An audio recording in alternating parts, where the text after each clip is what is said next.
안녕하십니까. 5월 17일 화요일 정리브리핑을 시작하도록 하겠습니다. 제6차 동아시아 라틴 아메리카 협력 포럼, 영어로는 필락이라고 합니다. 필락 사이버 사무국 워크숍, 그리고 동아시아 라틴 아메리카 협력 포럼 필락 지역 간 무역 세미나가 각각 5월 18일 수요일과 19일 목요일에 서울에서 개최될 예정입니다.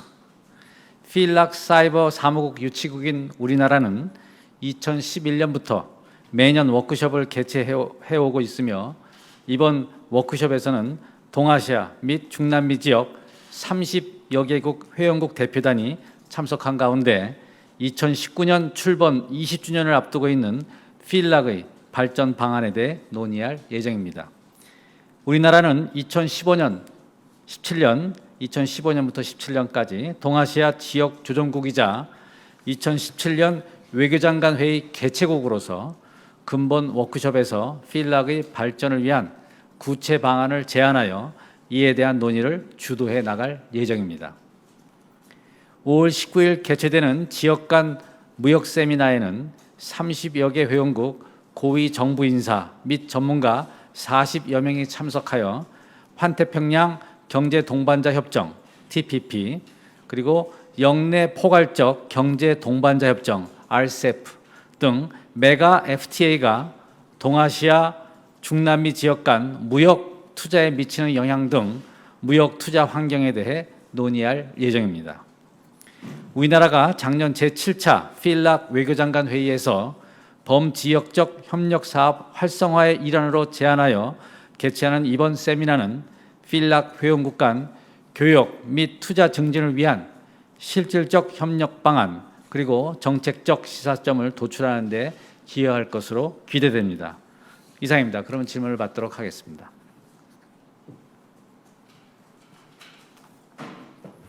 네, 질문해 주시죠. 네, 세계일보 염유섭 기자입니다. 최근에 일부의 일본군 위안부 피해 할머니들이 위안부 합의에 대한 헌법 소원을 제기하셨고, 지금 이게 심판도 진행 중인 것으로 알고 있는데요. 여기에 대한 외교부 입장을 좀 말씀해 주시기 바랍니다. 네, 그래서 저희도 잘 인지하고 있고요.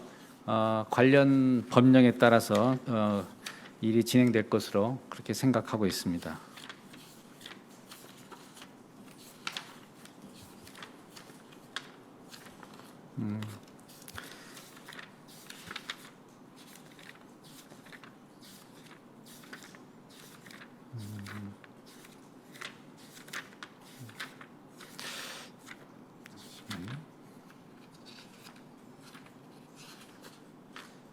네, 관련 법령 및 절차에 따라서 진행될 것으로 저희는 생각하고 있습니다. 그러면은 약간 좀 비슷하지만 구체적인 질문인데요. 그 지난 4월에 이제 헌재가 청구서를 외교부에 전달한 것으로 알고 있습니다. 그런데 일반적인 재판 과정을 보면 청구서를 받은 사람은 이 내용을 분석하고 향후 대응 방안을 검토하는 게 일반적인데요.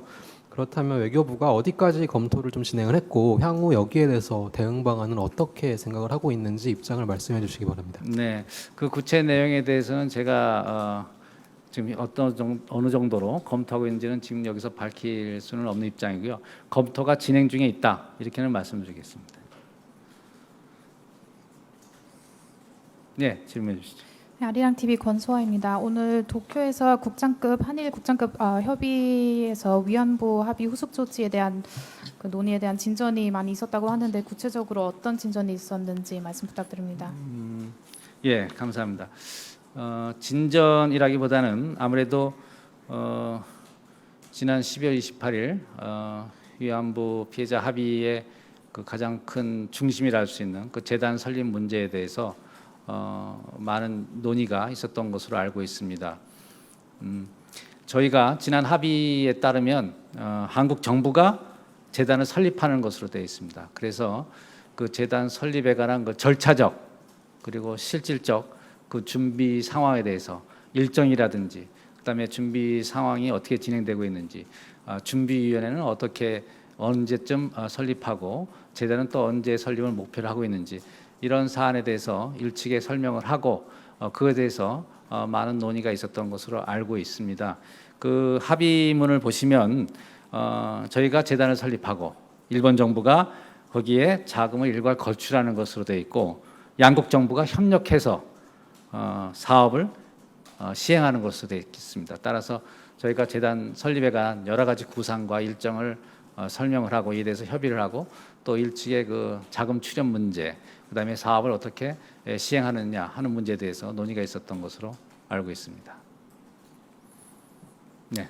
네, 추가 질문인데요. 그러면 지난주 우리 정부가 이제 그 재단 설립 준비위원회를 이번 달 안에 개최하려고 목표한다고 했는데 거기에 대한 변화는 없는지 궁금합니다. 네, 그 입장에는 변함이 없고 가능한 한 조속한 시일 내 이달 중 또는 적어도 수주 내에 준비위원회를 발족시키는 것을 목표로 해서 지금 일을 추진하고 있습니다. 그 준비위원회의 구성이라든지 또 준비위원회의 임무, 역할 이런 것에 대해서도 준비 작업을 지금 진행 중에 있습니다. 네. MBN 우주혜입니다. 어제 그 북중 접경 지역 그 여행 상품 관련해서 여쭤보려고 하는데요. 혹시 간담회 이후에 뭐 판매 중단을 하겠다 뭐 의사를 밝힌 여행사가 좀 있는지 궁금하고요. 혹시 지금은 권고만 했는데 이것보다 더 제재할 수 있는 뭐 좀 강화할 수 있는 뭐 수단이 있는지 앞으로 그 대응책이나 이 부분 궁금합니다. 네, 어제 그 안전 간담회가 개최되는데요. 그 이후에 여행사에서 구체적으로 어떤 조치를 취하겠다 이런 것은 저희가 아직 파악된 건 없습니다만은 아무래도 어제 안전 간담회 개최의 목적은 최근 점증하고 있는 그 북한의 여러 가지 테러 위협이라든지 이런 것에 대비해서 여러 그 여행사들 그리고 관련 부처들의 경각심을 제고한다는 차원에서 개최가 됐습니다. 특별히 그 여행사들에 대해서는 그 당분간 그 북중 접경 지역 내 위험 지역 방문 여행 상품 같은 것을 판매하는 것을 자제한다든지 또 같이 동행한 여행객들의 그 야간 행동이라든지 단독 행동 같은 거를 주의시킨다든지 이런 면에서 저희가 여행사들에 대해서 주의를 환기한 그런 측면이 있습니다. 추가 네. 질문 드리겠는데요. 혹시 선교 쪽에도 제재할 계획이 있는지 궁금합니다. 네, 안전간담회에서는 어제는 선교협회라든가 초청은 되지 않았습니다만은 일전 저희가 그런 공지를 할 때는 선교협회도 저희가 공지를 했습니다. 공문으로. 네.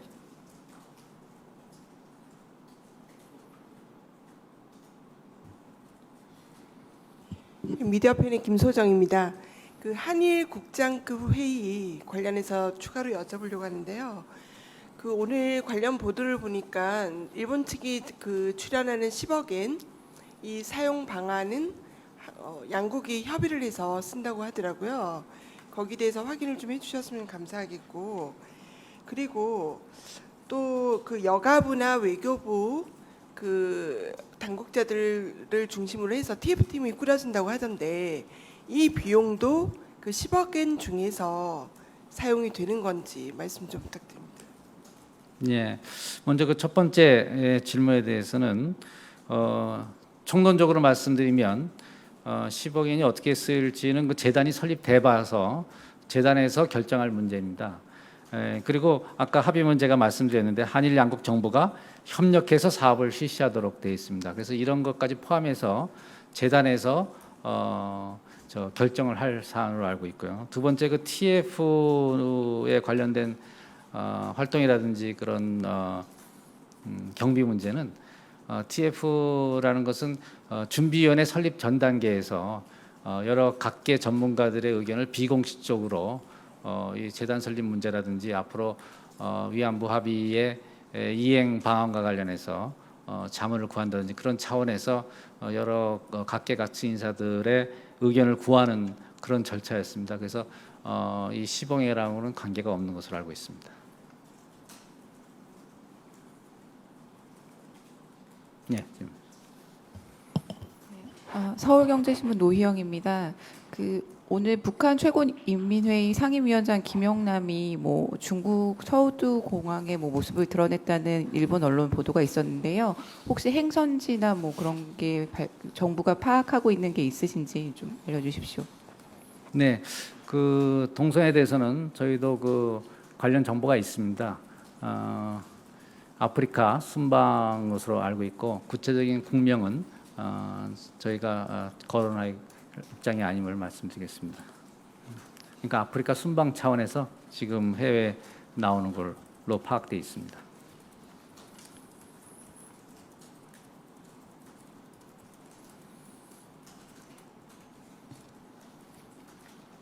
또 예. 추가 질문 드리겠는데요. 그 우리 대통령도 아프리카 순방을 준비하고 있는데 이것과 관련이 있는 건지 김영남 위원장의 그 동선이 관련이 있는지 하고 그다음에 또 북한에서 뭐 아프리카 국가들하고 그러니까 이거 외에도 뭐 접촉을 강화한다든지 이런 움직임이 좀 파악이 되고 있는지 좀 알려주십시오. 네, 저희 그 대통령 순방은 전혀 연관성이 없는 것으로 알고 있고요. 북한은 과거에도 아프리카 국가들을 대상으로 많은 그 외교적인 접촉을 시도해 온 것으로 알고 있습니다.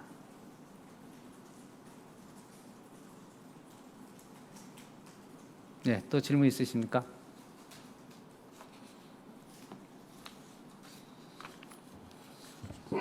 네, 그 미국 대선 도널드 트럼프 후보의 그 외교 담당 자문역이 최근 인터뷰에서 어쨌든 그 한미 FTA를 포함한 이제 자유무역 협정을 원점에서 검토할 것이고 그리고 그 한미 간의 방위비 분담 상황은 재협상의 대상이라는 입장을 이제 외교 담당 자문역이 정책적으로 확인을 사실상 했는데 우리 정부는 어떻게 좀 대비를 하고 계신지 궁금하고요. 예, 네, 그만다. 네. 이 건에 대해서는 제가 이 자리에서 여러 번 말씀드렸습니다만은 이게 대선 과정에 있어서 나오는 여러 가지 언급들인 만큼 저희가 정부 차원에서 그런 하나하나 구체적인 사안에 대해서 코멘트하는 것은 적절하지 않다고 봅니다. 다만 앞으로 미국 대선 과정이 이제 후보가 전당대회에서 결정이 되고 그 이후 여러 대선 토론회라든지 이런 걸 거치면서 정강 정책 발표라든지 각 후보들의 입장이 보다 구체화될 것으로 예상하고 있습니다. 그래서 대선 과정에서 뭐 한미 동맹 문제라든지 한반도 이슈라든지 북한 핵 문제라든지 FTA라든지 이런 것이 정책에 대해서 방향이 좀 더 구체화될 것으로 예상되는 만큼 앞으로 각 후보 정책에 대해서 보다 면밀한 분석과 검토를 진행해 나갈 예정입니다.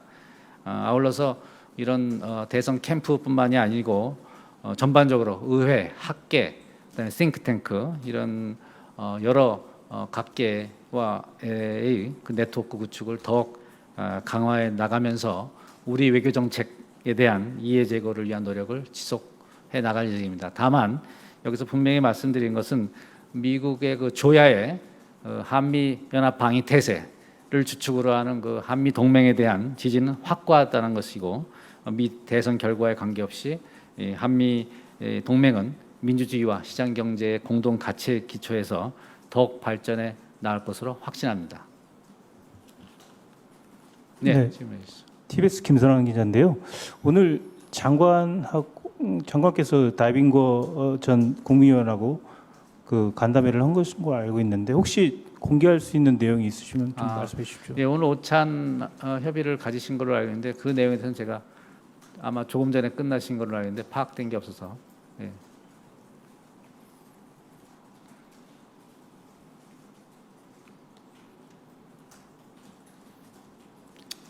예, 감사합니다. 오늘 브리핑은 여기서 마치도록 하겠습니다. 감사합니다.